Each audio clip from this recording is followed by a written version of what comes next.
Okay. Okay. So, for this interview, I'm just going to have you describe and discuss a few ways that your family has most affected you and your outlook on the world, for the better or the worse. So to start off with, can you just tell me, explain your family structure? So, how many people are in your family? Like, your immediate family. My immediate family? Yeah. I have two split up. Okay, yeah. I have my dad, and he's all by himself. But my dad's been married 7 times. So we figured we're done with that, right? Mm-hmm. And then I have my mom and my stepdad. And then I have a half-sister, a full brother, and a stepbrother. Okay. So the first question I have is, how much interaction did you have with either parent? So that's just like your mom versus your dad, or for your case, like includes your stepdad. So. Okay. My parents were together until I was in 2nd grade, and then they did split custody, and they hated each other. They were really mad, so I had to go 50-50 mm-hmm. because they were like, I have to have my kid the right amount of time. Mm-hmm. But, and then my mom got married again when I was in 5th grade to my stepdad. So I saw him more.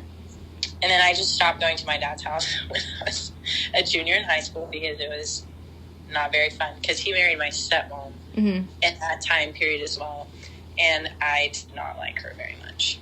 Okay, so basically there's definitely like a difference between the time you spent with each parent and the type of time, like the interaction, like how it was. Yeah, I just learned in my law class that what parent alienation is, mm-hmm. and where your dad just, or your parent, one parent talks really bad about the other parent, and you're like a little kid, and it kind of sticks in your head.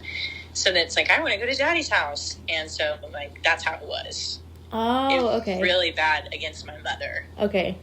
So I would write journals about her, about how much I hated her, because my dad was like, oh well, she's the reason our family fell apart. Yeah. So did not have a very good relationship with either parent. Okay, I didn't know there was a term for that. Actually, that's interesting. Okay. The next question. Okay, so how did that difference in the time and interaction style influence your own identity and your outlook on life? Oh my goodness. So, because it was so different, each environment was so different, it did teach me how to quickly adapt to different environments. And I guess it's a positive and a negative, because I will do whatever it takes personality-wise to make sure somebody's not upset with me, yeah, or somebody's not mad at me, or whatever personality they get along with more. Mm-hmm. That's what I'm going to do. Okay. Because it's well, how do I best fit into this environment without making somebody mad? Okay. So now it's I have a lot of trouble making people mad, even if it's at my own expense. I will be upset. I would rather be upset over somebody else being upset. Okay. And then my outlook on life is that it doesn't matter how good of a person you think someone is, something bad can always happen. There's always a part of somebody that they're not showing you, and it makes me really scared. Okay. To be around people. Yeah. So. Okay. Yeah. Okay. What about your upbringing would you like to replicate in the future for your own children? If anything, you don't have to say. If there's nothing, that's okay. No, I would say my mom, I love my mom now. It took a long time for me to like her, because her view on it was I'm not going to give you any opinions on your father. I'm not going to say anything bad about him, because I want you to develop your own opinion. Okay. So it took her I don't know how she had that kind of strength to sit through her kids hating her and yelling and screaming that they don't want to be around you, and you're doing your best to provide. So probably her neutrality with everything. I would when I get married, I don't want to get divorced. I really don't want to get divorced, because I've been through too many. Yeah. So I guess, like, the not talking bad about the other parent would be something I would want to replicate for my children. Okay. So.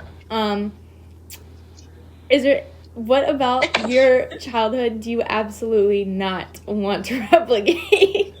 All of the above. I guess the top things I don't want to replicate is creating an environment where my children don't feel safe to open up about, and then they look for, like, other things. Like, when I was in high school and going into college, my avenue was, like, looking for attention from other people. Yeah. And I would be attracted to, like, friendships and relationships, people that I wanted to, like, fix, because I wanted to feel like I was doing something good. Because I couldn't fix my parents. So, I would not replicate that. I don't want aggression in my house. I don't want, like, arguing in front of children. I don't want that. Making my children pick sides. I don't want that. So none of that, actually. Okay. It really just taught me what I don't want for my own children. Yes, I definitely get that. Okay, so how has trauma from your past life affected your present life? I know that's a really broad question. Yeah. That's really hard to answer. So just, whatever you have to say about that. How it affects my life now. Well, when anybody's angry at me, whenever anybody, like, raises their voice or they're upset at me at all, like, I'm automatically dissociated. Like, not there anymore. I will clock out. Completely. I'm not there. Okay. I'll start drawing triangles on my hand. I'm not there. You're not yelling at me. It's not happening. Yeah. So I guess that's the biggest thing. I just don't like people being mad at me, and I get really scared of people going, like, 0 to 100 real quick. Yeah. So. Okay. The typical being issues, everything good like that, Yeah. I understand. Okay. Those are all of my questions.